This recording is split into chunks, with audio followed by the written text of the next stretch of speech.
You're watching Lansdowne Raw, the voice of the fans. It's another Monday Night Live. I'm Martin Prendergast, joined by Conor McAvoy, rep tracker himself, and we're here with all the latest news in Irish football.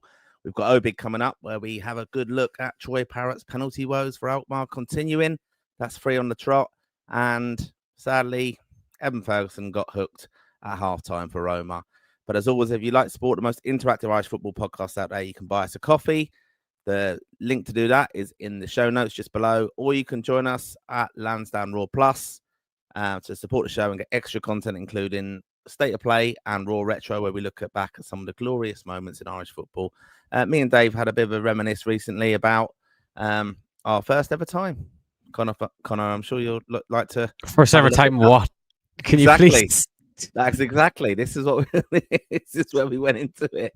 It was a bit unusual. And Dave asked me such personal questions. But no, our first time watching Ireland and also our first time club football as well. So my first visit to Man United on the 6th of February, Old Trafford, 1988. But then I am the older statesman of the pod, as I always say as well. But yeah, fantastic to be here tonight. It's a big week for the pod as well. Some of you will have already seen we've got our special Advent calendar drop today, day one. We were all on this. We've done a bit of a pre-record a few of these. We've got the Grinch himself, Miserable Dave. He's taken part, refusing to wear anything festive because he hates Christmas. Shocking. So Scrooge is there. And then myself and Conor, my jester friend, and I was Rudolph. But really good fun and some great content coming your way. And on the daily opening of our special Advent calendar. And also this Thursday, we've got a very, very special event taking place in the Claddagh Ring in Hendon, where we're joined by Irish legend, Leeds legend, Levante legend, Reading legend. I probably forgot some other clubs he played for, but Ian Hart is joining us for another Raw Live on stage at the Claddagh Ring, 7 o'clock in Hendon. If you are in the London area, feel free to come along. No ticket price on that. We're doing that in aid of Copperfield in association with the Republic of Ireland Soccer Supporters Club, which I'm proud chairman of course. But yeah, do join us for that. We'll have a great night, good crack with Ian, a few pints. We've got live music as well. And as I said, some fantastic prizes for this raffle, where we're going to raise a lot of money for breast cancer and breast cancer. He's balls it up. Breast cancer awareness charity, Copperfield. But yeah, I'm looking forward to getting to tonight's show because I didn't really watch a lot of football over the weekend. And I can't wait for Rep Tracker himself to give me a big update. But Conor, first of all, after my wonderful intro, how are you? Are you looking forward to Christmas? It's the 1st of December. Yeah, I'm looking forward to Christmas. I'm alive and well, but like I'm a bit depressed at the moment because I've got torpor and acid reflux, and it can't get over it. And it's doing my head in. Do you know when something just is pissing you off, and it just pisses you off? I won't get off my nerves, and it's just pissing me off. If anyone has any tips on how to get rid of it ASAP, help me in the comments. But other than that, I'm good. Another good weekend of football, enjoying. I know with a couple of disappointing moments with some of our our superstar names, but other than that, it was quite an enjoyable weekend watching football on and off the pitch. It was exciting. So hopefully it has continued. The buzz of Troy Parrott's goals in Hungary have continued on, not just last weekend, they've continued on again this weekend. We'll have to keep donating money to head in the game, and I believe we're going to be heading over the €100 mark after this weekend, which will be a great achievement so far, and hopefully we'll have doubled that anyway by the end of the season, because goals are starting to fly in now, and couldn't be better. Martin O'Neill is still a Celtic, so it couldn't be better. How are you doing? Yeah, all good, thank you. Heads in the game. We're really proud to be supporting them. A fantastic partnership with them, and close to that €100 mark, and it's absolutely brilliant this time of year as well. Let's just remember, a lot of people do find the festive season quite difficult. It's a moment when you kind of reflect back on kind of the toughness of the year. I think for some people may have lost loved ones, or feeling a little bit lonely, or work's getting you down or anything. But that's one of the reasons we do exist. We love just having this interactive crack with the Raw faithful. So anything you want to ask tonight, I'm not expecting it to be a massively busy show with lots of interaction. Very slow on the comments so far. But if you are watching long, anything you want to ask, anything you want to suggest to us for shows, and what you're looking forward to, obviously, for 2026 as well. Obviously, we're going to be qualifying for a World Cup. We're looking forward to that. But yeah, any questions you want to fire at us, Rep Tracker himself, we'll keep him off his phone tonight. We'll keep him fully engaged in the show. Let's challenge the Rep Tracker this evening, Conor, and get him fully there. Rep Tracker Keane. Rep tracker Keane as well. Yeah, 14. Fantastic. 2 goals over the weekend. That's your real rep tracker. again, that's Left foot, right foot. I haven't sent them to you yet, Connor, to profile them.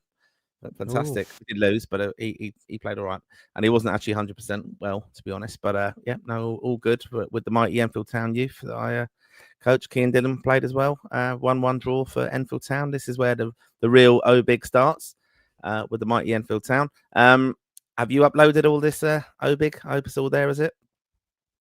Have you done your job? Why is it? Why have I not uploaded it? No, but I haven't. They mustn't have added. But I haven't added Keane Dillon to O-Big just to. What? Oh, this is where it goes wrong. Yeah. Just to annoy me. Yeah. Go on. I was going to just go into it. Go on. I'm not going into that yet. I'm just going to say, if you are new to the show as well, make sure you have subscribed and follow us on Spotify as well. You can give us a 5-star rating, of course. And as I said earlier, you can support the page by buying us a coffee.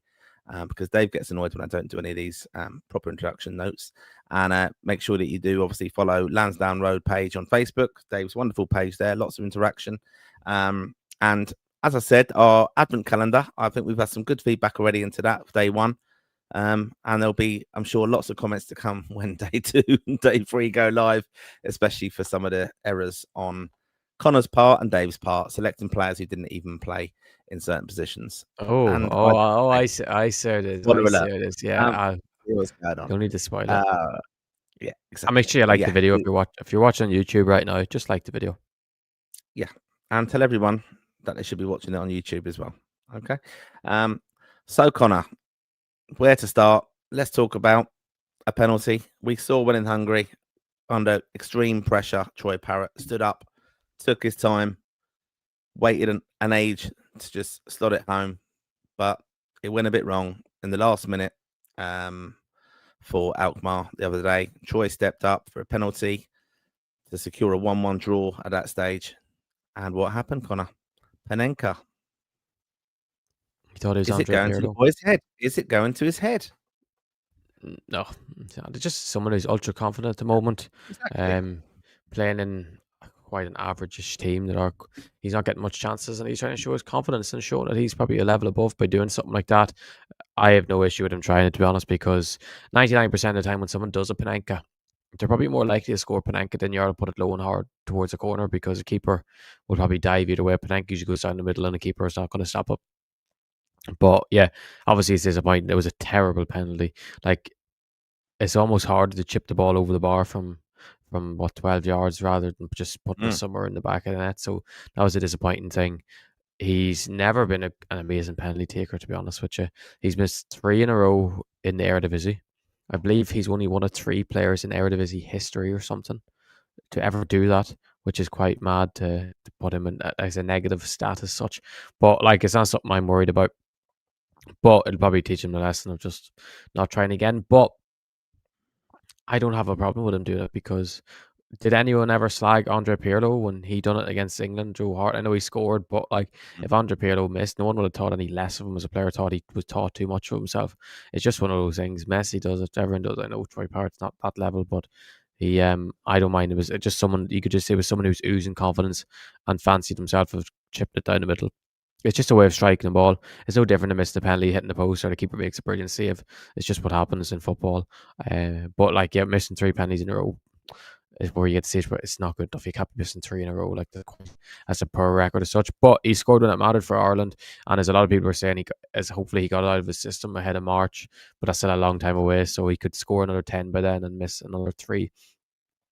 But I'm not too worried about it. Are you?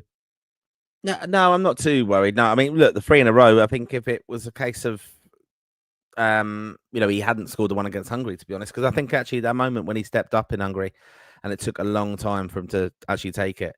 I couldn't hear the whistle or whatever it was, or psyching out the goalkeeper, whatever way he was approaching it. But he actually executed fantastically well. We've seen some brilliant footage of me from the FAI's cameras of that moment, and even the fans' footage, of course, from that incredible moment. But it did worry me, him stepping up that day. But, and I think it was actually something we spoke about in the previews, who would be on penalties. And we did say Troy Parrott, and the record isn't fantastic. And that's where it would be worrying me now. Like, not worrying me, it just would be a bit concerned. He should be really getting a prolific record from penalties. It's such an important thing to do now, this day and age. And I know Messi's missed them, Ronaldo's missed them. Evan, no, I'm thinking that he's missed them. Ida did step up against the Dutch and scored one, of course. But you do need a prolific penalty taker in your ranks. And Robbie Brady had the balls to do it back in the day as well, and took some really important penalties for Ireland. So Armenia I at would home. hope. Sorry, what was that? Armenia at home. Armenia at home. France 2016 first Yeah, minute. yeah, he's brilliant. So he's taken some key ones, So, and I think you just need someone really, really consistent with it. That when we get a penalty, we score it. There's no doubt, and it's probably a skill that's kind of gone from the wayside a little bit. Of you think of consistent players over the years like Matt Letizia. I mean, I'm not going into state of play now, but Matt Letizier's record was incredible. I think he missed one. Cantona was very, very solid Even from the penalty. Ivan Toney. Yeah, Ivan Toney, brilliant. I mean, he doesn't even James look, does Miller. he? It's great. Milner. James Miller. Shearer had a good record. Yeah. He just absolutely walloped his foot. Except when it matters, Harry Kane against France for England. But it's one of those things, isn't it? I mean, Beckham's missed them, yeah. Thing is, Parrott is ultra confident, so I do think he would take a penalty under, I think, any circumstance. I think he's more likely to be to not be faced by a penalty than maybe Ferguson would be, even though I would think Ferguson has more quality in terms of finisher, and I would back him if, say, they were on a training ground and they take 100 penalties each. I would back Ferguson to score 99 out of 100. Maybe with Parrott, I mightn't. But I think Parrott is just so ultra confident. I do think in the big moment for Ireland, he would finish. But it was one of those things that you can't, because it would get to see it. Like if you're missing 3 penalties at club level and you can start getting taken them off at club level, people start thinking at the international level, do we not fancy them anymore? Obviously, he will be Ireland's penalty taker now because he scored that last one. But you can't just keep missing. Like 3 in a row is a really bad record.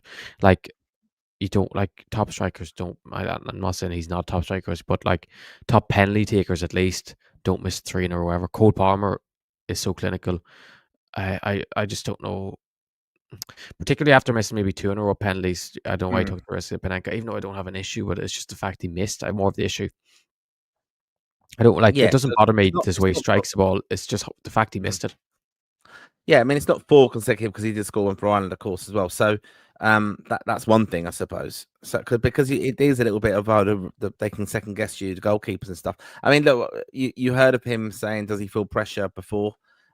He kind of feels that he takes it upon himself. He can cope with that one, and I love that. It's admirable, of course. And I'm not reading too much into it. I just, it would have been a lovelier episode if we'd have opened up and said Troy Parrott confidently stepped up and buried another penalty, and he's on that amazing scoring run still.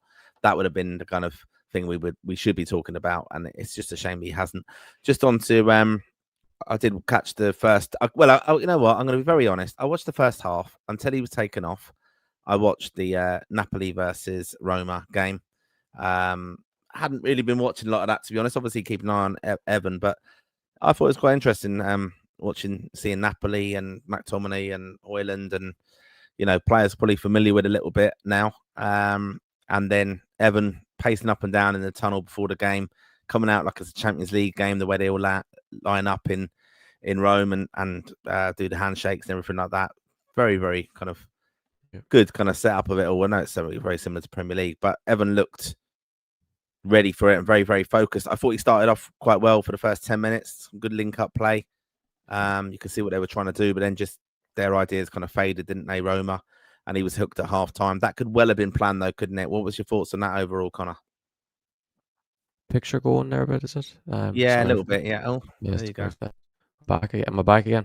A little bit, yeah. Yeah, but thanks, babes. But what is going to... No, but as you said, like, I'm finding it so hard to process it. It's because I put a tweet out after minutes because it was then for the tempo of the game and how well Ferguson started. It was really end-to-end, and Ferguson started really well. Because I know it sounds bad after saying how he got hooked at it, but he did start really well. His link-up was good. He was playing closer maybe into Napoli's box. He was kind of playing in around the box. He was linking up well. He was holding up well. He played one lovely switch of the play, if you remember, over from a throw-in. Yeah. And then all of a sudden, Napoli took over the game just out of nowhere, and Roma went to the dogs. And in reality, Martin, it's been that rest. You'd say 33 to 35 minutes of that half Roma would have been playing all season. Just crap. Absolute dirt. Not for nothing.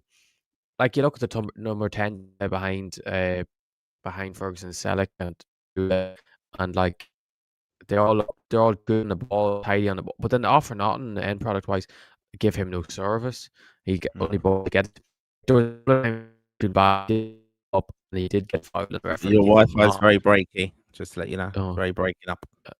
can you hear me still? Yeah. Okay, no. I'll The leave it audio, back in a the sec. image isn't great, but yeah. As long as you can hear me. As long as you can hear me, is all that matters for a second here. But what I was saying is he was holding the ball up well, and then there's times he was trying to hold up and he was getting fouled. The referee wasn't giving him anything. Whilst on the other end, Highland was getting fouled by Indicia, and the referee was giving every time. Maybe he was buying the free kick better, too honest or something. And it's just what a table is. It's so hard to watch, but at least with Napoli for creating chances for Ferguson. No, sorry, Napoli creates chances for Ireland, but they don't create anything for Ferguson. It's so hard to watch, and you do feel bad for him out there. And like the thing is, you're like, well, he could do more. And the thing is, the reality is, he could do more. He could have done more in that first half. Maybe he could have been slicker in the rest of the time after the first 10 minutes. But then he did start playing poorly. But it's like, what do you expect? He's feeding off scraps, gets no opportunities. His only half opportunity was a ball that the defender had well when Pellegrini put across the box. He was never getting on the end of that, and it was just so disappointing because I was expecting him to put in a big performance yesterday because I thought Roma would have stepped up to the big occasion, and they didn't. And then he was the one who got sacrificed at half time. I can't understand. Bring all Baldanzi at half time, who is a number 10 or a winger, and like playing a false nine, and they didn't get any better from there. He probably would have been a lot better if Bala was starting behind him and he's someone who was maybe a creative type player that wants for a striker. But yeah, very disappointing, Martin. Like I just find like you want to blame Ferguson because you're thinking, oh, this has happened too often where he's not been in games and stuff. But I can't blame him because I'd say 85% of that was all because of the players around him were just so poor creatively, and he was kind of just feeding off nothing. Yeah, no, I agree with your assessment of that completely. Yeah, like it is frustrating for him, isn't it?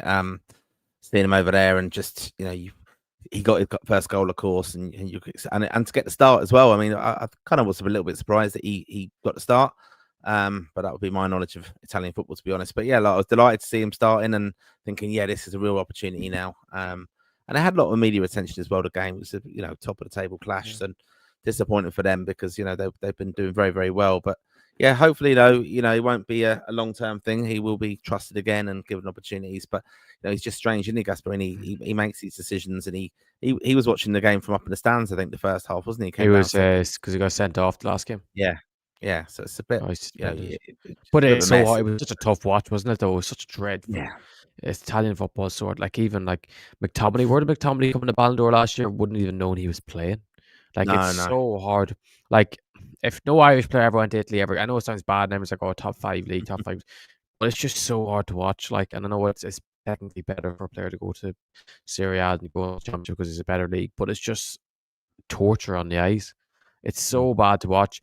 I know the first couple of games Ferguson started well, but it was just because he played well. It's not like Roma. Roma were still crap, and like usually when a player in Irish would get taken off in the second half, it was even at the Premier League. I probably would have watched the second half, but as soon as I seen he didn't come back out of the tunnel, I was like, I'm not watching this because it's just torture. Yeah. It's so bad. It's unbelievably bad to watch. It's like that's why I know I say I don't want academy players going there. I'm starting to see you don't want senior players going there either because it's just so hard. It's just painful on the eyes. Like it's not the sport we love. It's not entertainment. It's just crap. And if Ferguson has to go back to Brighton in January and then he has to go out and loan somewhere else or get a move somewhere else to maybe a Bundesliga team or something like that, I'd be happy, man, because Roma is just crap and I hate it. I don't hate Roma the club, I just hate this current side they have. Yeah. It's not the most entertaining to watch, as we know. But yeah, look, we're all following it because of Troy not Troy, I mean Evan over there, Jesus. But yeah, that just shows you where we are, and it's a nice little segue into Obig. We're going to catch up with that very, very shortly. But want to get more of your comments this evening. Not, we know it's not a massively busy night, but this is an exciting week for Irish football because We are going to be in a World Cup draw on Friday. Looking forward to that. We'll have it covered here, of course. So make sure you do subscribe, as I said before, and get your notifications on, and you'll get obviously told when things are happening. Our straight away reaction to the draw. Looking forward to it, as I said. And I was just looking to my little Bible there, The Republic of Ireland on this day. Fantastic little book. I'll give a little shout out, Steve Menery. A lovely little book that you can pick up. Fantastic little stocking filler for the festive season, which I'm sure Dave would be happy about. But I was just looking on the 1st of December, Connor. I like talking about a little bit of history. Can you tell me anything of note that happened on the 1st of December in Irish football? Should I know, or is it should No, be? you probably wouldn't know. But go on. I don't know. I seen some video of something Dave posted earlier of Roy Keane picking a ball up out of a hedge.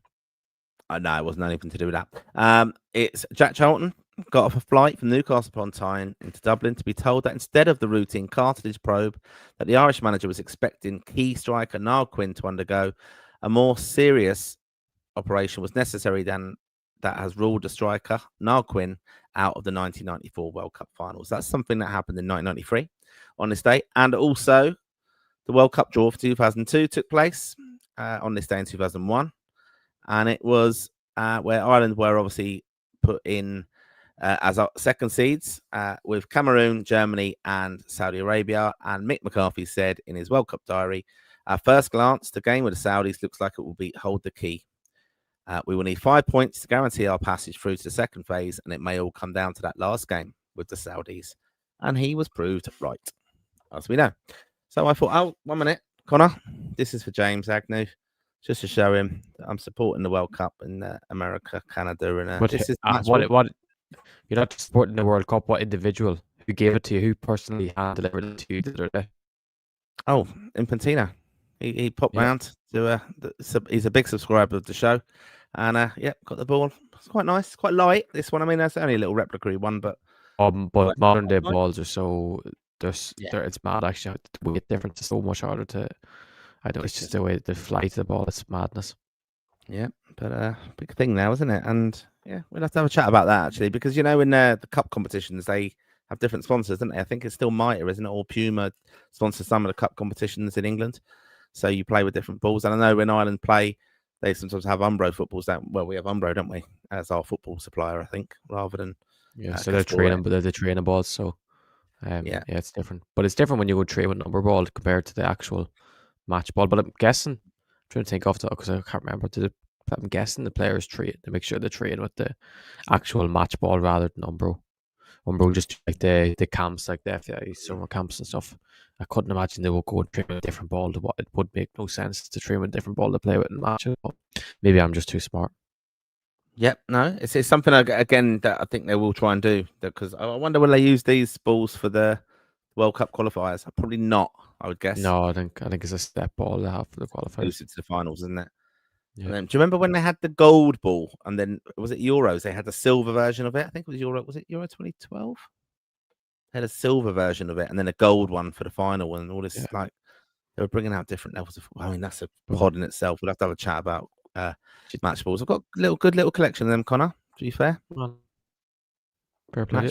Match. I've got my. Have you got the 2010? Have you got the 2010? South Africa. What's it? Jubilee ball. Jubilant. Yeah. The Diego Forlan ball. What a football that was! I used to love that football. Yeah. No, I've got the Beju. Was the French one? I'm looking up at it there. I've got that, and that's it's absolutely class. That's the one I've got, and I've got it. It's an Ireland match ball because they got some that were given just to the team, obviously to train with and stuff. So I managed to get one of them in the collection, and I've actually got I've just had a little WhatsApp message through there, just confirming a little addition. My own little Christmas present's coming through soon, Connor. A little gift to myself, rewarding myself. I won't reveal it yet, but it's absolutely class. Another little bit for the collection. So, right, boring you all with that, Connor. Have you frozen, or are you still with us?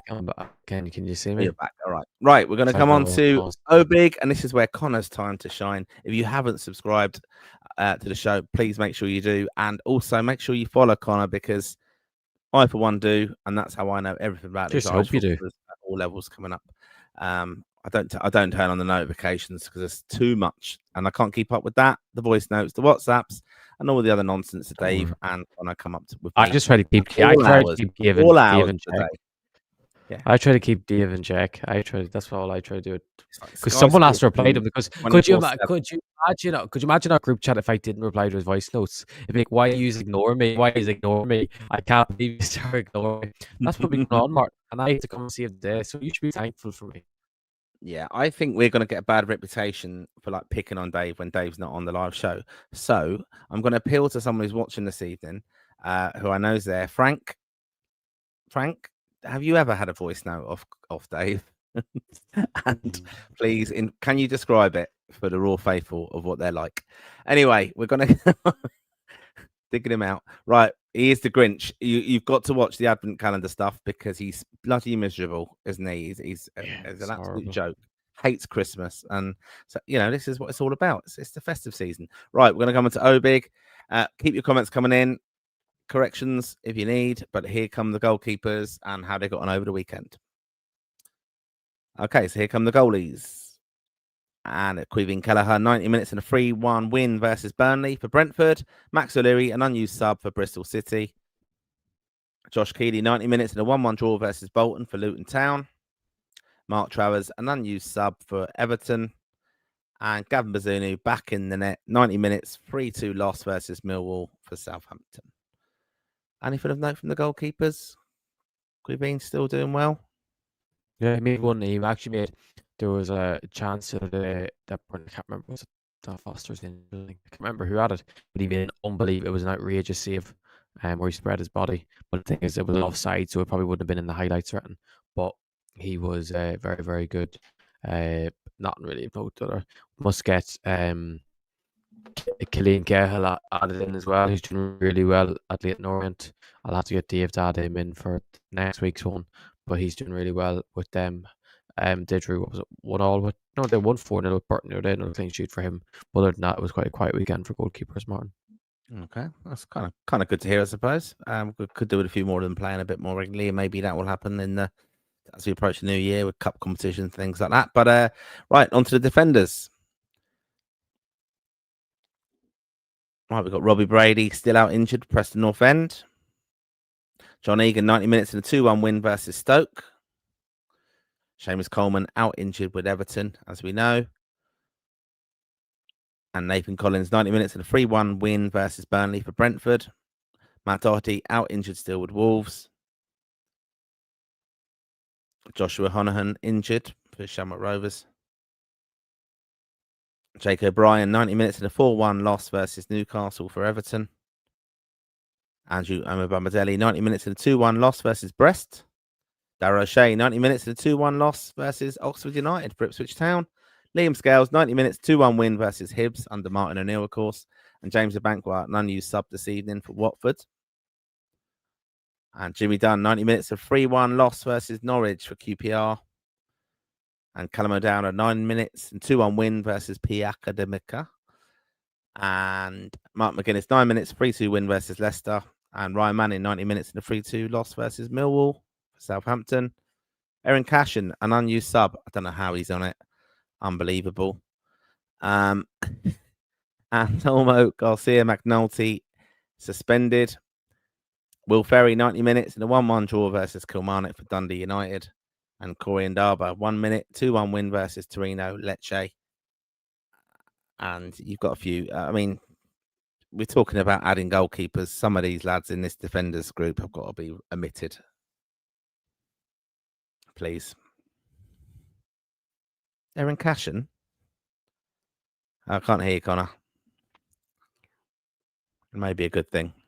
You're going to try and defend Erin Cashin? You can hear me. You can hear me now. You can hear me now. Yeah, now. Yeah. I said hopefully you just have to do it and hope that lads are annoying, because certain lads we've thought, oh, maybe we were to move them. And they actually start doing well. I see someone has joined the comments all of a sudden because he got somewhat bit of a praise. But other than that, no. But yeah, some defenders having a really tough weekend. Cashin needs to get out of Birmingham. Hasn't been a good loan. I still don't understand why he went there in the first place on loan, especially when their left centre half is their club captain. Makes no sense. And And who else didn't play at the weekend? There was Bankwa. Bankwa's loan over the last couple of weeks, hasn't played in the last couple of weeks, but he's probably too good of a player not to work out at Watford, and they tend to change their formation all the time. I know the young lad they have in league plays for England 21 has been on the bench as well, so it's been quite a strange period probably for all Watford players. I think they're trying to settle down everything. Other than that, defender. Oh, lost you a bit there. You probably Still losing you. Oh, I'm alive. Your screen's frozen Well, I'm kicking. and your voice is gone. Amateur hour here. Bring back Dave. Dave, can you join in the show, please? Hello. Hello. Hello. Yeah. Hello. Scrooge. Can you Scrooge in the comments? Go on. But yeah. No. This semester was. But you can't hear me. No, can now. Jesus. Yeah. Well, you're I can't hear that. It keeps coming in and out. But I'm just Collins, being I'm saying. No, can the comments not hear me? Frank, put in the comments if you can hear me, or it's just Martin. Someone can say if I'm coming in and out. You think David would be texting away if he can't hear me? But can you hear me? No. Jesus. Right. I'm gonna move it on to the midfielders so we can see if you can talk over this if you need to. Right, these are the midfielders. Jason Knight out injured with Bristol City. Killian Phillips, 90 minutes in a 3-1 loss versus Dundee. Will Smallbone out injured with Millwall. And Jack Taylor, 90 minutes in a 2-1 loss versus Oxford United. John Joe Patrick Finn, 90 minutes in a 5-1 win versus Torsey for Stade Reims.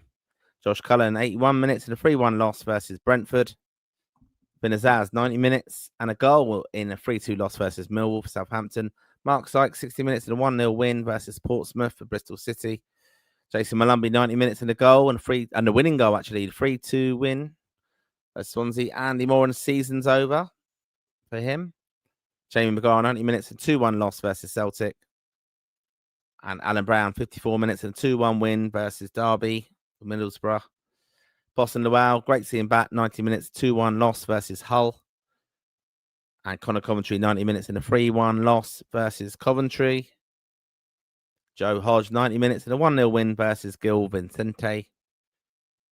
And that is Jesus, I don't know what's happened here. That is where we are with I'm just reading some of your notes, sorry, coming in. That's where we are so far with the midfielders. So I'm going to move straight away onto the attackers, and then we'll get Connor's take when he joins back into the show. Do bear with us, a few technical issues, of course. And while I'm here, I might as well just remind you of Raw Plus, where you can, for $4.99 a month, support the show. Really is an excellent way of giving your support to us, because we love what we do. We love bringing it to the Raw faithful. And, of course, support the page as well. Buy us a coffee, where you can also support us and the work we do, obviously bring in our wonderful knowledge, and we can help get Connor fantastic Wi-Fi, because that's going to be very important as well. As it's Christmas as well, don't forget we do have our fantastic FAI flasks. One of them's here behind my shoulders now. Here it is, live and uncensored. We're selling the flasks as well. We've got two different versions of that, the two badges, the 88 and the 91. But you can get them. There are Lansdowne Ledgers series. So if you want to support that, again, the link's in the show where you can purchase some of those. And we will, as I said, be joined by Ian Hart at the Cladder Ring on Thursday night. We've got live music from Slim Attraction, fantastic support from the Cladder Ring. We had a brilliant time there in November, despite the 5-0 loss to England. We had an absolutely brilliant weekend in the Cladder Ring. We're going to have live music on stage. Ian Hart there. Yeah, you're back. I can see you. I'm alive. We had Ian Hart on stage. I'm just giving another shout out to the Ian Hart event. But we will have some merchandise available as well on the night for that. Wrist London have got some of their scarves and badges available. We've got some fantastic mugs, and we've also got some coasters, stickers. We've got loads and loads of stuff. So if you want to get some ideal presents for Christmas, make sure you come along to the Cladder Ring and you can help support the pod by buying a few of those. Right, Connor, I did the midfielders, and now I'm going to come on to the strikers. and then we can get your take on them all. And thankfully, the little mouse is back in action, and they've got your Wi-Fi working. It's a lot better. Right, here we go. These are the forwards. Festy Abasele suspended for Istanbul. Evan Ferguson, 45 minutes and a 1-0 loss versus Napoli for AS Roma. Adam Eder, 25 minutes and a 3-2 loss versus West Brom for Swansea. Casey McAteer, 6 minutes, 2-1 loss versus Oxford United for Ipswich Town. Troy Parrott missed a penalty, 90 minutes, 1-0 loss versus 20. Sammy Schmodix, still out injured for Ipswich Town. Sinclair Armstrong, 30 minutes and a 1-0 win versus Portsmouth for Bristol City. Mikey Johnson, 90 minutes and a 3-2 win versus Swansea for West Bromwich Albion. Rocco Vata, lots of speculation. We'll be chatting about him. He's out injured with Watford. And Tom Cannon, 65 minutes and a goal for a 3-2 win versus Leicester for Sheffield United. Chidozie Ogbene, still sadly out injured for Chio. And Michael Obafemi, 5 minutes and a 3-0 win versus Firth for Bochum. Tyler Goodrum, 15 minutes, 2-1 win versus Ipswich for Oxford United. Adomo Abaku, 88 minutes and a 3-2 win versus Southampton for Millwall. Johnny Kenny, an unused sub for Celtic. And Louis Barry, not in the squad for Sheffield United. And Kean Dillon played for Enfield Town. How many minutes did he play? Oh, I don't even know, Yeah. Away, But Louis Barry is not. He's going to have to leave in January. Obviously, Chris Wilder doesn't want him since coming back to the club, and he seems to have gone with more experienced heads. And obviously, he has Ogbene. Like Ogbene is out injured at the moment, and he's still not bringing him in as one of the wingers. So I'm sure, but Louis Barry's like too good of a player not to have loads of clubs in from in January, so he'll be all right. Obafemi finally got minutes again. I know it's I know it's only 5 minutes, but is it a positive? So it's a building point, Martin. I don't know. Did I send anything earlier? I think I sent the thing earlier of Ida. Ida's getting a lot of abuse off Swansea fans, which is not a good sign. I'm actually quite surprised. Festi was suspended for this weekend after that straight red that was given by VAR.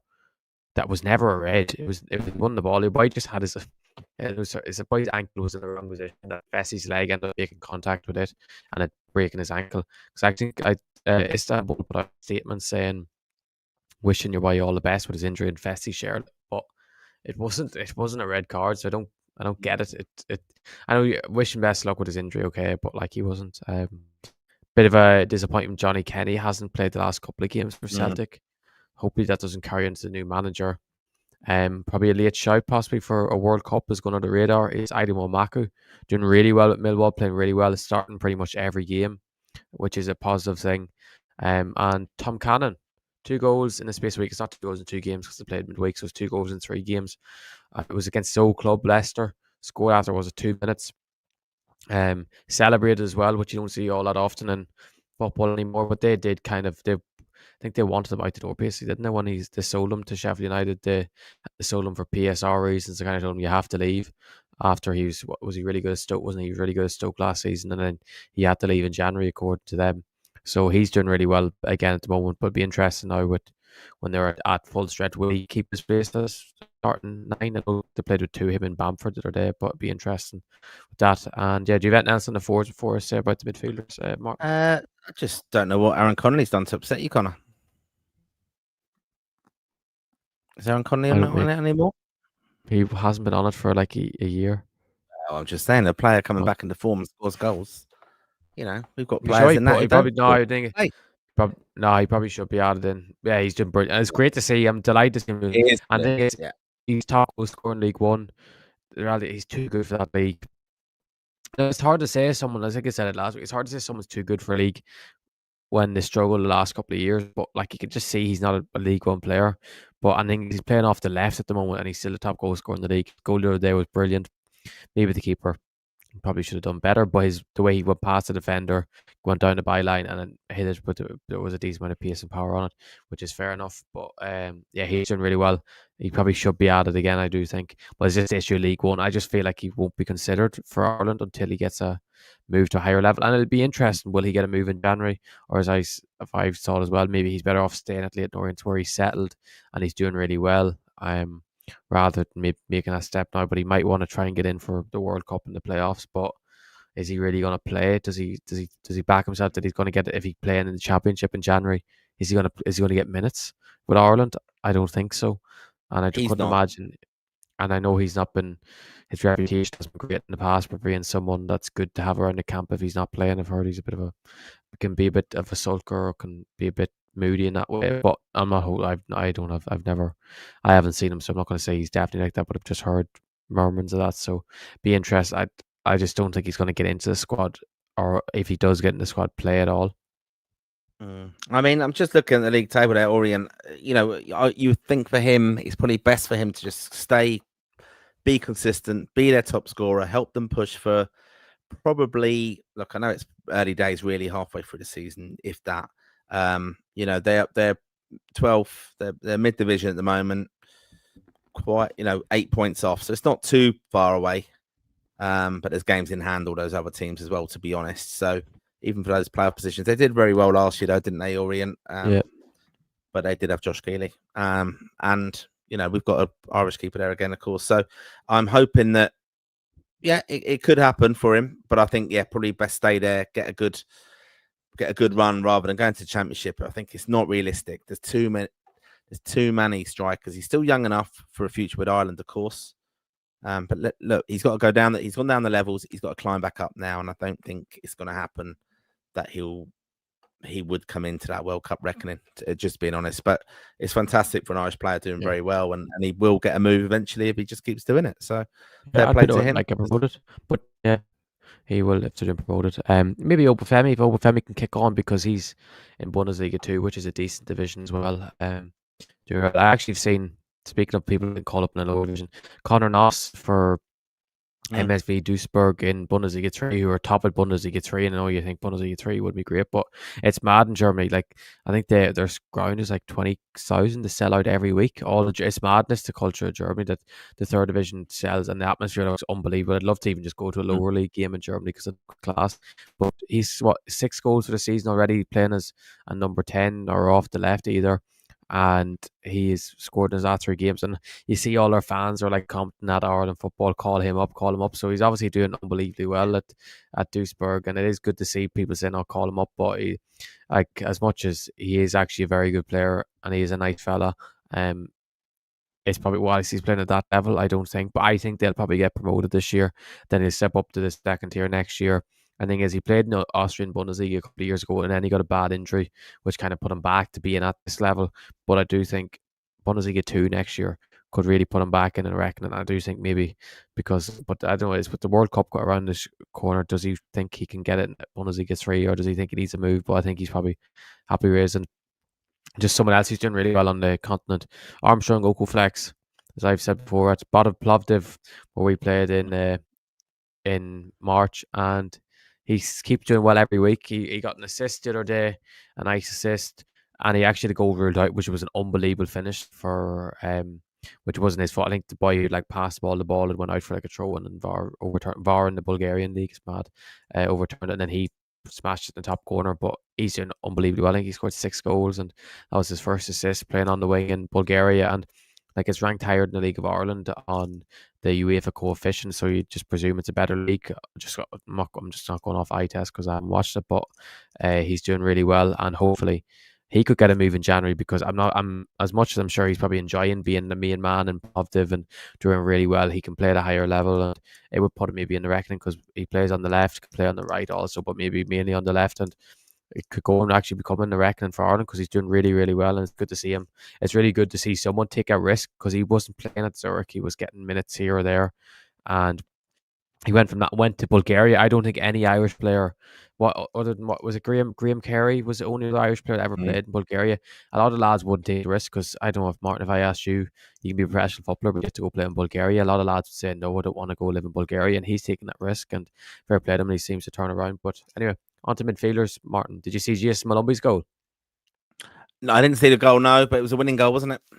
Yeah. He's one of those players, it must be so frustrating being a West Brom fan, because they love him so much, he does so well, and then he gets a ridiculous red card like he did last week, And then they all like you sort of thing is like we can't trust him. We can't. A bit like Man United actually with like Bruno Fernandes, where you think you love him, and then he does something, and you're like, oh, I just sell him and take the money. You'd be like, and they're thinking, oh, he let us down. And then he goes and scores a winner against Swansea. They were 2-0 down at half time. They came back and won 3-2, and he gets the winner. And you can see the celebration after run over the Ryan Mason. It seems a real good collective group at the Hortons, and he doesn't know how to celebrate. He still hasn't learned how to celebrate to this day. His best celebration, do you remember he done the chicken dance actually when he was at Millwall? Do you remember that?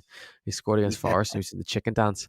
But yeah, I'm delighted to see him get that because there was a bit of pressure on him, wasn't there, the other day to turn it around after not playing. Great to see Boston getting 90 minutes the weekend, even though they lost to Hull. I'm sure he'll get 90 because there's a lot of matches actually on Tuesday and Wednesday, so hopefully he gets more minutes then. Finn Azaz doing very, very well. Scoring again against Millwall the other day. Southampton, obviously, a game they didn't expect to lose, but Millwall are decent, losing 3-2. And I see some people trying to blame Bazunu for the third goal when it was all Taylor Howard-Bellis is kicking into the back of his net's fault. But that's just Southampton fans and the way they are. And other midfielders other than that, John Patrick actually started, but it was against a semi-pro team, so I wouldn't make much of that. And Andy Moran has turned down a move to, I don't know if I said it last week, but he's turned down a move to LAFC. They tried to keep hold of him. I know people were speaking it. Well, he's turned down a permanent move to them. So it'd be interesting to see where his next step is after this. I was a bit disappointed in Frank when Frank tried to compare him to Mlumby. Frank tried to say, calling you out, Frank, on the show, tried to say to me in Hungary that he reminds of fucking Mlumby. The differences in them and similarities. There's no similarities at all, but probably because of Ben, we didn't see Moran at his best at LA. We didn't see him closer because that manager who's now gone. But I think it's the assistant's desperate to keep him because of how good he was in training and stuff. But he never got the chance to really show it much. I know he played, but he's playing either out in the right or coming off the bench, which is not like he needs to be playing week in, week out, every minute of every game and being sort of that main man. But it'd be interesting, where does he go from here to get that next step, Martin? And also, just something away from him, I'm ranting on here. Did you see Jack McGinn's comments about playing for Ireland and playing in the MLS and saying that he about turning down Ireland and the MLS? But the thing is, from what I've heard, is and he as he said, a couple of comps he had turned down himself, and then others the club had turned down. And what I've heard multiple times, he was dying to come into underage camps coming in. But the problem was a lot of the camps were like training camps as such at under 19 level and stuff when the MLS season was on, and it was kind of during like the off season of like underage football and like Irish players not having matches, so they kind of just had training camps and like played maybe a friendly or two, and it wasn't during a FIFA international window, so the club were able to turn it down. And the links between the MLS and the US national team in the States is very strong, that they may hold it against you if you say, for example, decide that I'm not going to play for America anymore and I want to go play for Ireland, and you may not get fast tracked or promoted into the first team. So it was kind of a hard situation he's in. But like, he would add something to the Ireland team. He wouldn't be a game changer. He's a good player. But I do think he kind of saying in his interview that he feels American and he doesn't feel Irish is a bit of a, it's because I know what the Irish Americans are like, and I've seen pictures of him growing up supporting Ireland and stuff. So I know he was an Ireland fan. He definitely felt Irish, but I know he was by the American national team. So he has to kind of say, well, he obviously does feel American, but I do think he still feels Irish at the same time. But anyway, Martin, I'm sorry for ranting on there, but No, it's all very valid. That's some of the news that we've had, obviously from the one other thing as well. Nate, like says, we do touch on all elements of Irish football as well. But I thought it was a bit strange, during the week the Irish women, they played Hungary, didn't they? And they played this game as behind closed doors, but yeah, it counted it will count as a cap.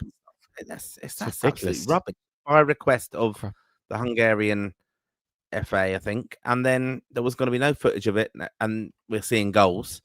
Very strange situation. I need to look into it a little bit more, but just a bit of a. It's ridiculous, and it was like a training match as such behind, and half the players didn't even get any minutes. Yeah, didn't play at all. Like what? Yeah. I don't know. And like Carla Ward was like saying, someone asked her in an interview, I can't remember who it was in the press conference, and she got all real defensive by saying, "Oh yeah, but it's such a benefit to us. France still good to see prepare playing against a forward at the back and play this." It's like it's not. It's professional under 16s football.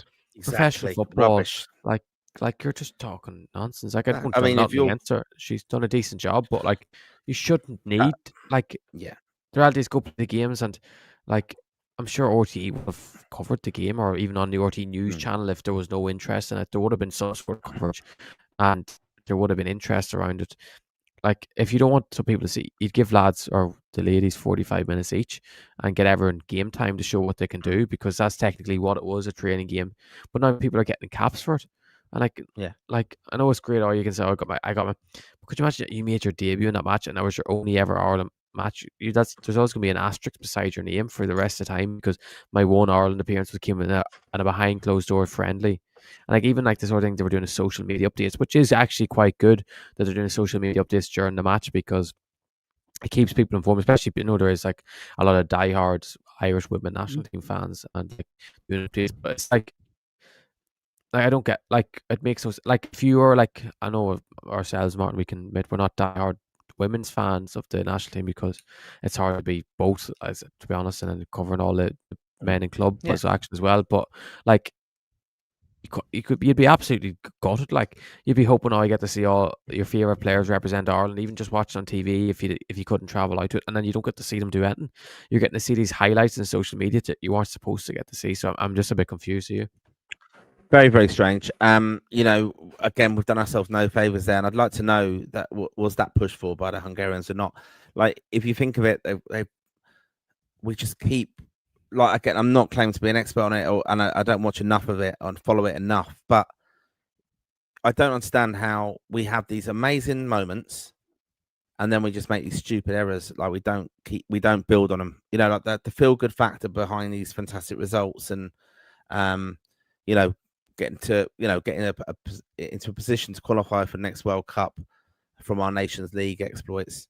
Some really good games there. A hat trick for Katie McCabe. You've got to build on that, and then you have this game, and it just seems amateur hour again. Like, it's like not. I really don't get it. It should be like the men aren't playing. We've got a feel good factor for the men's team, and on the back of that, people will go, "Oh my god, the women are playing again." Oh yeah, I know them, and I know Denise O'Sullivan. Okay, let's just jump all over that, and you're jumping on following Irish football teams and their success, and they've just messed. I'm not blaming the FAI for it unless they've agreed to this, but it should be a demand for it, because there is a feel good factor, and we're trying to build support of it. And that was nonsense from Carla Ward to say that 1 minute, that 1%, or why are we going to show the French how we press? That's absolute rubbish. That just shows they're not treating it seriously. The approach of it, that, like you said, you wouldn't have that in an under-16 game. Like, you think the under-17 World Cup, we didn't know lots about the opposition there, but I'm sure whatever information they could get about the opposition, the Irish FAI, They would have had loads. They would the have had coaches, loads yeah, they of would have, footage, yeah, and they would have done all their due diligence on that. So it's a rubbish argument to say, why are we going to give away our secrets and things and have a behind closed doors? Do that all by all means, but don't make it a cap. Don't. It kind of makes a mockery of being a cap. Like, it really does. Like, it's just, you might as well just give like sweets out to everybody who just ever wears a shirt. Absolute joke that was, to be fair. The thing is, I wouldn't have have much of a problem if you weren't giving out caps and you were just saying it was a camp that you were getting together, and it was the equivalent of like, it's a friendly, playing a friendly against an under-21 side or something like that. But like, what the reality is, like, and we all want all of the men and women to be treated the same, and like, they're getting the same paper playing for Ireland, and they're still getting to play in Viva, and they're getting big crowds. But like, it would never happen in the men's game, because the backlash and the scrutiny wouldn't allow it, and they shouldn't be allowed to get away with it because they get less media coverage or less fan coverage. And I don't know whose decision. Obviously, it seemed like Hungary were pushing for it, wasn't it? But I don't know. I don't understand. I'm just so confused how that was allowed. And the problem with it, probably because there's less, and there's probably less coverage, and we were all really stuck on the high of Troy Parrott's goal. That, like, this thing came around so fast that you didn't actually realize what was happening in this game the other day until the game actually started, and they started posting pre-match starting 11 graphics and things, and then the posting it goes after. But I can't tell them what to do, and we can't tell them what to do. No one can tell them what to do. It was like that, though. It was like it was a training camp, and then I thought it was just a training camp. Like I thought, it's a seasonal break. They're having a camp, bringing in different players and stuff. But then when they played a game behind, I know I'm trying to think. Just before the World Cup, they played a few games. I think they might have played a couple of games, but I don't know if they gave caps. And I know Ireland did in 2002. Obviously, we played against a team where Jason McAteer got absolutely smashed and nearly missed a tournament over it, and that was all linked to a Cameroon player basically for this Japanese side who absolutely smashed him. But there was all kind of conspiracy theories in that, but it wasn't. They're behind closed doors friendlies, Yeah, and clubs do have caps. those, but you don't get caps for that. That's the thing; it doesn't count as a cap. So that's my point of it. It just seems really, really stupid that they did that. So I think it's ridiculous. right, we're gonna. I do think Martin, you need to have a word with them.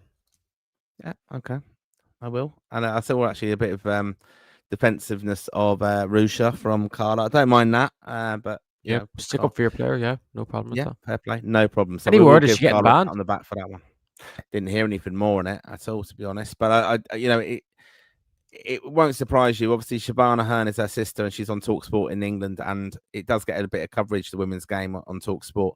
And there was a lot of debate about it, saying, what happened and should she get a big ban and things like that. But part of me was thinking, is that just because Shabana's on it and they do try and cover the women's game because of that? So it was just something to focus on. But no, I've not seen anything more on it.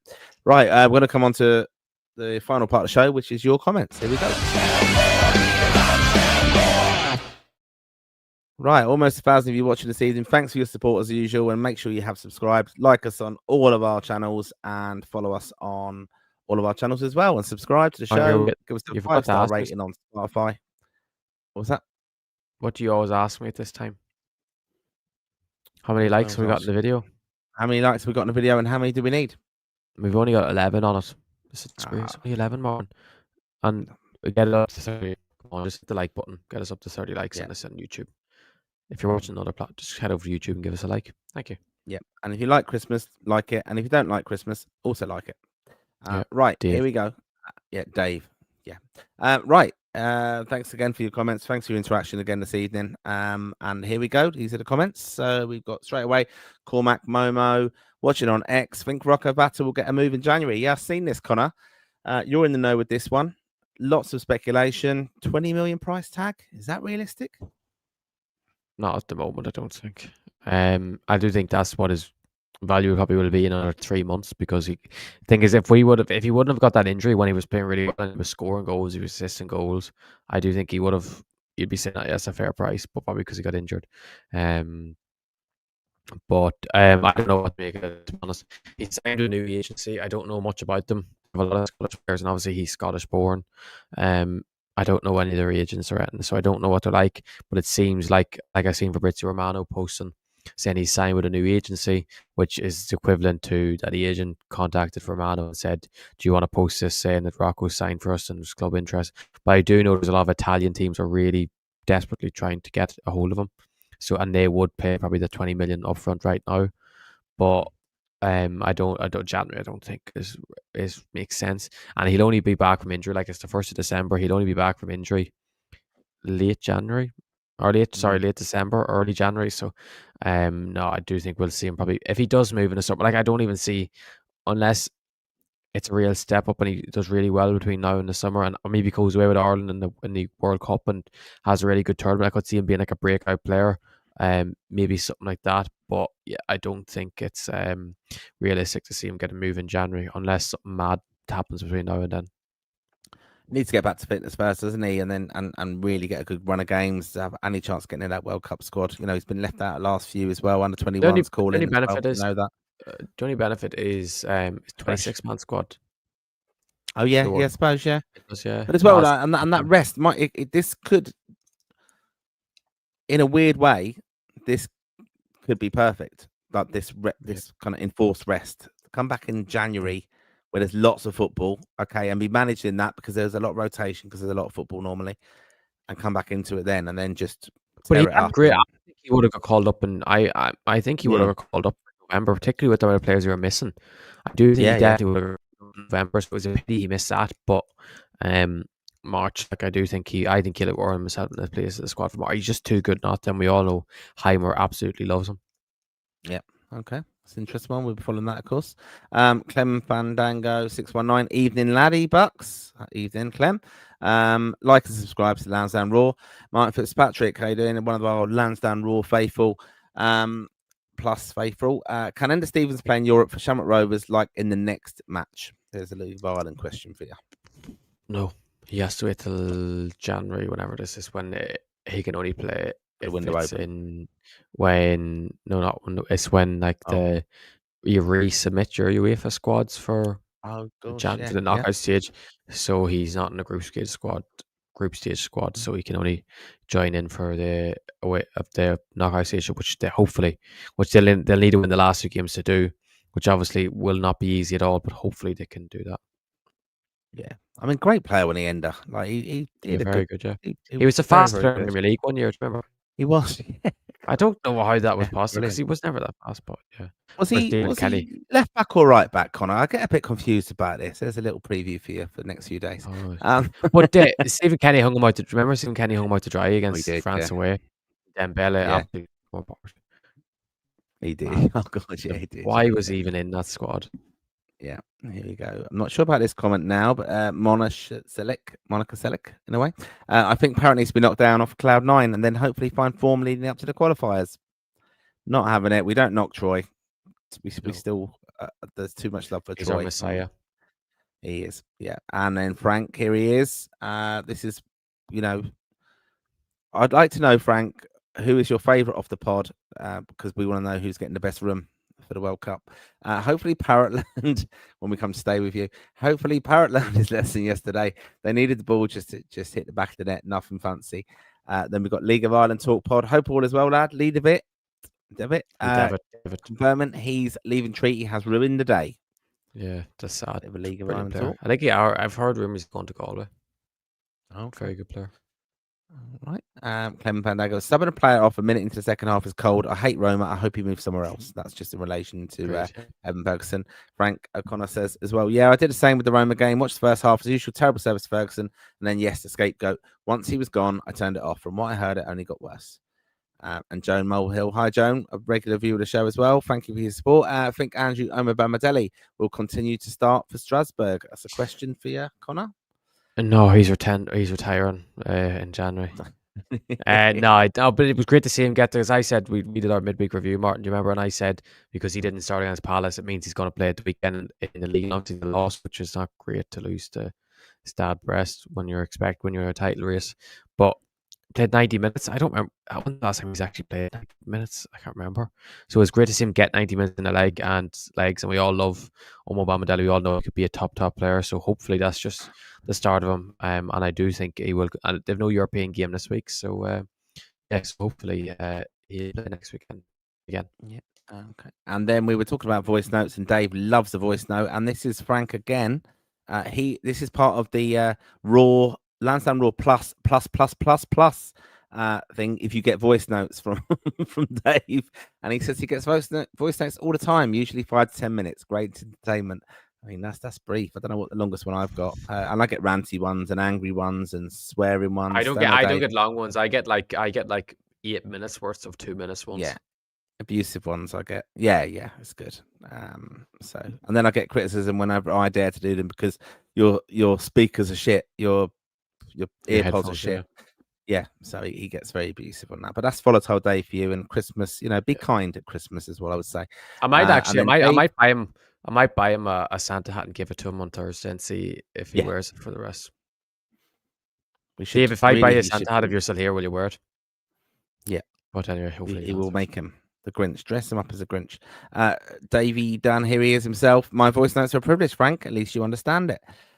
And then we've got IFB_media.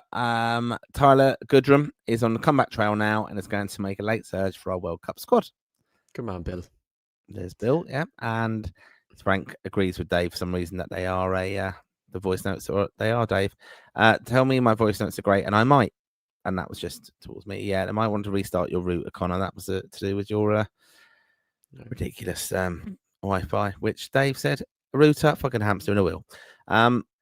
Frank O'Connor then brings it back, thankfully, to a little bit of a sense. Where is it ideal for Connolly to get back to top form, Connor?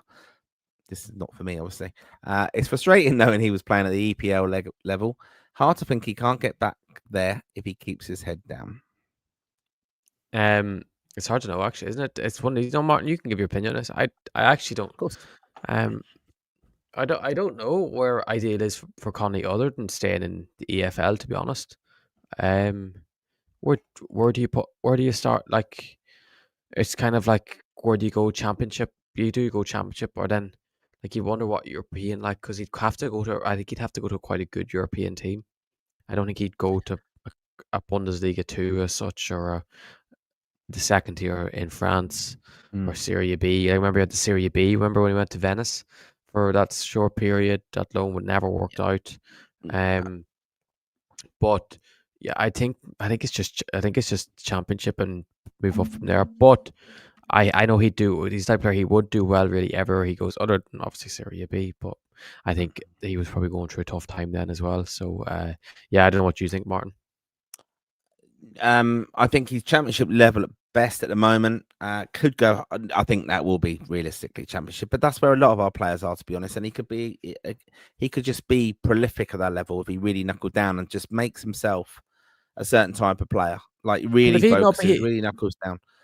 Martin, if he became prolific, became prolific in the championship, he would be going straight to Premier League, because goal scores at the moment are few and far between.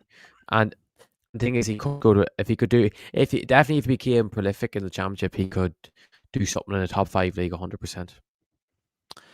Yeah, but I think he's best for him with his troubles and struggles and things like that. And fair at play. I have a lot of admiration for his honesty with that. I think he's a bit of a troubled character. He may be totally different now, and maybe that was one of the factors. It was one of the factors. Let's be honest. I always found when I've seen him around the Irish camp, a bit aloof. The hood up and just not mixy with everybody. I think he gave him a lot of opportunities. Kenny, he was very immature, I think, around that. When he was released from a squad once, and he posted a picture of himself on a referred to himself being on a beach in Brighton, where the FAI hadn't announced that he was actually out of the squad. And then I remember they had to kind of say, oh, actually, yeah, he isn't in there. A lot of messing around and that in the press conferences, things like that. And I don't think he's helped the situation with social media with his posts, kind of put them a little bit in a situation that wasn't very welcome. Not that serious. I'm not getting carried away with that, but I just think massive opportunity for him at times, and he's not taking them. Definitely struggles going on. Fair play to him. He's going to rejuvenate himself now, but I think he will just be one of them. He could be a top level championship player, but as soon as he goes to Prem, it won't. I don't think it'll be like it's kind of in between the Prem and the championship. Get you the goals to get you there, but then won't score the goals when they're there. I don't think he'll ever be at that. Well, he has scored a little bit like Callum Robinson. Well. Yeah, he is. I don't like Callum Robinson. No, but he's a lot better talent-wise than Callum Robinson. I would die in that hill. He's a lot better talent-wise than Callum Robinson, because he has that extra yard. Callum Robinson, he looks like he's fast. He's not actually. He's actually quite slow. Yeah. But Connolly, and Connolly's better than Robinson, definitely. But because Connolly is an excellent finisher, he is quick and he can beat a man 1v1. It's just whether number 9 really is his best. I think playing on the left is. But it's just there's so much competition. He just needs settled. He needs to be settled though, and I think he needs to be settled down. That's when he'll play his best football. Yeah, when he's trusted by the manager and he's into a proper run of games. Yeah, that's what I think. As you said, I do think, like as Frank's asking about what's it, I think it's just, I don't think the level matters to him right now. It's just as long as he's playing and he's happy and he's scoring, and then the moves will come from then. And then the next move he gets from here is the place where he can settle. Hopefully, maybe somewhere close to Leyton Orient. I don't know who's the closest London club to Leyton Orient that's in the Championship, Martin. Would a Watford or a Luton, if Luton go up, for example, Charlton. Someone like Charlton, Charlton are in Championship this season. Something like, I know Charlton are near the bottom of the table. I know they're not in the relegation zone, but they're quite close to it. Something like that. I do think if he stayed in that sort of London, I know that's kind of where he's been most of his career, but yeah. No, but the thing is, he was brilliant at Hull at one stage. There was a stage at Hull he was unbelievable. Yeah. He was unbelievable, and then he got knocked out not knocked out, but he got his collarbone broke, and then he got nearly. I remember he actually nearly did get knocked out by Angus Gunn. And I know I've mates that are fans of Hull, and I used to sit down. We used to watch the Hull games on like it's 3 o'clock on a Saturday, when we were in college, and Connolly was unbelievable. The stuff he was doing was thinking, Mm. this fella, he's back to his best. You can see why this fella is considered a Premier League talent. And then, but I remember him saying to himself, in an interview, even though that was kind of his best period of his senior career, it was the worst stage he was mentally and with his alcoholism and stuff. And the thing is, it did eventually catch up to him. But the thing is, the fact he could do that whilst he's going through them struggles, now that you'd hope now he's really happy with himself and he's got through all them struggles, that he can get back to that level and even do even more. So I'm excited what the future holds for him, but I just think maybe too soon to start wishing like Ireland right now around. Yeah, I think we've got to just see how he gets on and let him build and have a really good season and help them obviously push. Right, where are we there? Big up, gents, says Andrew Burnett. Lansdowne Raw, as in not our right word. Franco, come on, you boys in Green, California, we posted this stream. There you go. Irish Bro 1725. Two very important questions. Will Parrott be on the toy show? Obviously, the late toy show. And what club do you see him thriving with? Not necessarily Premier League. Toy show, first of all. Connor, I know you're an avid Patrick Kilty fan. He's a clown. You can't be knocking Paddy. Will he be on it, Troy? I wonder what they'll do with that now, because they do normally have a little link, then they would have football. Queeveen was on it last year. Queeveen was on it last year. Yeah. Could be Troy, but getting him over, I suppose. It depends when it was recorded. Whenever they had recorded, that's a problem. If it was recorded, it could have been recorded before he scored a goal, and people might have said Ferguson or someone. The thing is, it is Ferguson or Parrott if you're looking for that big name, or even like a Collins because he's the captain and stuff, Coleman. But it'd be interesting if I don't think he'll be on, but it could be because he is the lately a try show anyway. So maybe it did change their name to it, didn't they, on Twitter? So yeah, I don't think he will be. I'd love to see him on it. It would be great publicity for himself, really, and just for the link and maybe the profile, of course, of the Irish nation and the shows. Like, it's probably, even though Queeveen was on last year, it was kind of more because he's that Liverpool goalkeeper rather than he's the Ireland. Whilst Troy Parrott now, he's the Ireland striker. He's Ireland. He's the hero of the nation rather than the AZ Alkmaar striker. But club Premier League, I don't think maybe outside the Premier League. I think a club maybe like a Dortmund. I think he'd be superb with Dortmund. And then Fabio Silva, who was at Wolves, he was absolutely dreadful. Well, I know he's done quite well in European leagues. I think he'd do really well there. Even like a Marseille. I know Greenwood, we talk about Greenwood and he's not a great person, but I do think they'd link up really well at Marseille. So I do think like a top 3, top 4 team in the Bundesliga, top 3, top 4 team in France. Spain is kind of an unknown because we don't really have. I know it used to be a thing with Ian Howard, wasn't it? And was it John Aldridge went to Spain, but it hasn't happened in a long time. I know we have a couple of Spanish-born Irish players, but in terms of like in the modern time, it's all like Italy or like a Belgium or Holland. It's not. It doesn't seem to be Spain, which I do think Andy Moore would actually be superb, and I do think Spain would suit him really well. But it's just whether, because Irish lads, they probably wouldn't really look into Irish lads. I know he was kind of in a way following the footsteps of Harry Kane, and actually in their careers a little bit. Let's not forget that Harry Kane came through very late as well and started doing well. He was at Orient, Millwall, Leicester as well. Harry Kane, like, he didn't just jump on the scene and score loads and loads of goals. Troy's had that kind of situation as well with loan moves, very, very similar in a way, some of the profile. And I know Harry Kane's obviously in Germany now after doing very well with Spurs, but Parrott, he could be the profile's there. He could easily be one who, you think of Evan Ferguson leading the line with Roma. Okay, I know he's on loan there, but Parrott is doing a fantastic job in the Netherlands. Imagine the profile for an Irish football. I mean, we get along fantastically well with the Germans as well, but imagine that if he was like Dortmund's striker. It'd be class, wouldn't it? It'd be absolutely class. I mean, the amount of fans would want to go there. Yeah. It would open the flood. I think it opens the floodgates in the future for more Irish players, because if they look at him and think, "Oh, that's one Irish player that's gone there," they might look in the future. See him going to Spain and stuff. I know I put out earlier Joshua Dwyer, Shamrock Rovers underage player, who's considered. I an elite talent in Europe, to say at least. At his age, is on trial at Bayern Munich this week, and I'd be shocked if they didn't try and sign him after. But I think he's other massive clubs in Europe trying to sign him as well. But like, it's like the fact that he went, say for example, he signed for Bayern Munich, it would add the profile of them looking even further into the Irish market now after that. And it would be the same with Troy if he went to Dortmund. But it is one of those things. Would they? It's like, would he go there? Would he not? I know Wolfsburg tried to sign him in the summer. Even at Frankfurt, where Ekitike, who went to Liverpool, he's slotted in so well at Liverpool. He's been unbelievable, hasn't he? He's probably been Liverpool's only outstanding signing so far. He's done really well there. Even like a Leverkusen, they had Boniface and Patrick Schick, who will be playing in March. But I do think a top German team would be perfect. I do think a Dortmund would be superb for him, to be honest, or Wolfsburg or Frankfurt. Obviously, Bayern, you wouldn't, probably a step too far, but just at the moment, and then the fact that they have Harry Kane, and then obviously Dortmund, you just don't know what a team like Dortmund. But I would back if they go to Dortmund and score 20 goals in the Bundesliga. Yeah, I think profile as well is fantastic for him. And by the way, he needs to step up. He does need to step up from the Eredivisie. He needs to be playing Champions League, doesn't he, regularly as well? Like he does. Like Eredivisie is not a good.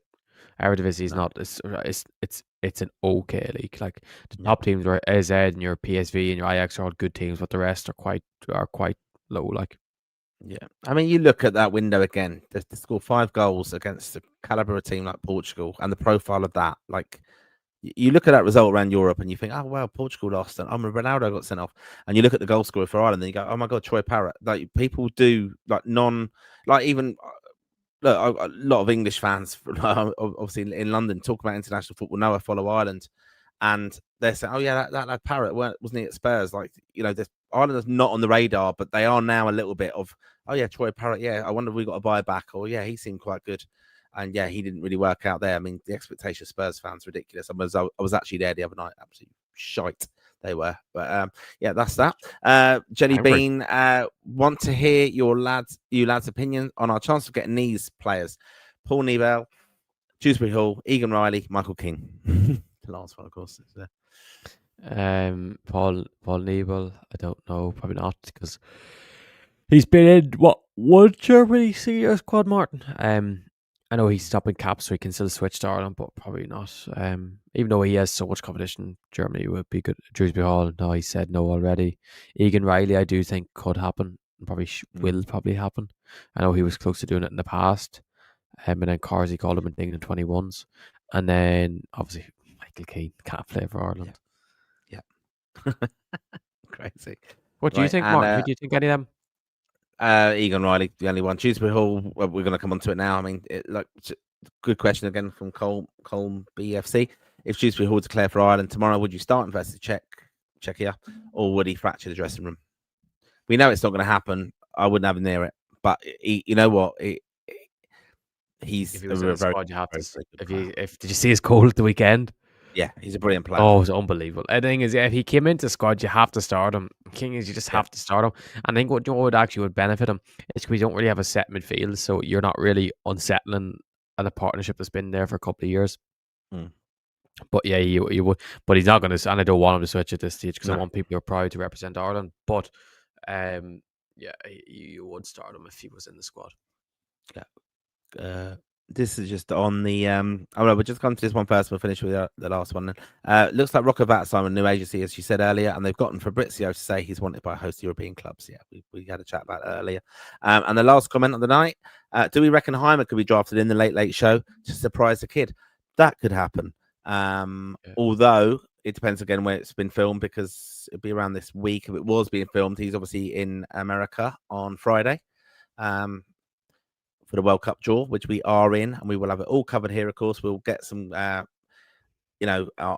immediate thoughts, I suppose, whatever way we can let you know the draw and what pot we're in. We know we're in pot 4, so we know the complexity of the draw, of course. But yeah, Heimer, I do think on that point he does get the Irish kind of nation now. I think he's really kind of brought into that and understands it and understands his responsibility as the Ireland manager now and the kind of public figure he is. I think he didn't get that at the start. He's got it now. He's doing a lot of stuff, obviously, off the off the beaten track. I think, has he been on the late? He was in the late before, wasn't he? Was he on it before with Carla Ward? Were they both Yeah, he on it together? was. Yeah. And she said about the Packy Bonner thing, and it went down the Yes. treat. Yeah. Oh God, yeah. Oh Jesus, yeah. I remember now. God. All right, yeah. That might have been a bit getting carried away. But look, just want to thank you. Just over 1,000 of you viewing tonight. It hasn't been a lot actually going on over the weekend, Irish football, but it is a busy week, as I said, for us. We'll have it all covered. A lot of Premier League action this week. Brentford are playing away to Arsenal. That's a big game, of course. So which we'll be following, obviously, to see how Queeveen and Nathan Collins get on in that one. But yeah, lots of action. We'll have it all covered. We'll probably do a midweek show, and we've got our advent calendar. Make sure you do check out on that every day of December. We've got some fantastic comment. That's vlogs. We've got some brilliant content. As I said, we've gone through different players' positions. We're going to leave a lot of it as surprises as well. But yeah, we've been working really hard on that. We thank you for your support, of course. If you do want to support the show, you can, of course, buy us a coffee. You can also subscribe to Raw Plus. All the ways of doing so are in the description and the show notes. Make sure you do subscribe. Make sure you like all the pages that we're associated with. That's Rep Tracker, Lansdowne Road, Wrist London, and Lansdowne Raw, of course, as well. And we have a fantastic night ahead of us. Looking forward to that. We've got Ian Hart coming to the Claddering on Thursday night. So if you are in the London area, come up to North London, Claddering, fantastic food, drink, hospitality, live music. Meet Connor, me, and yeah, even Miserable Dave, the Grinch, will be there as well. But we've got a very special guest, Ian Hart. No holds barred. We'll be up on stage asking him everything. And we've got some surprises along the way as well. And it's all in association with Wrist London, the Claddering, and we'll be supporting our charity, Copperfield, which is a breast cancer awareness charity, and supporting that with a fantastic raffle, some amazing prizes as well. We'll put up a link as well how you can join and support that as well if you'd like to do so. But for now, thank you, Connor. I hope you have a fantastic week following loads of football. The salute is back. We're out here. Come on, you boys in green. But thank you for your support at Lansdowne Raw.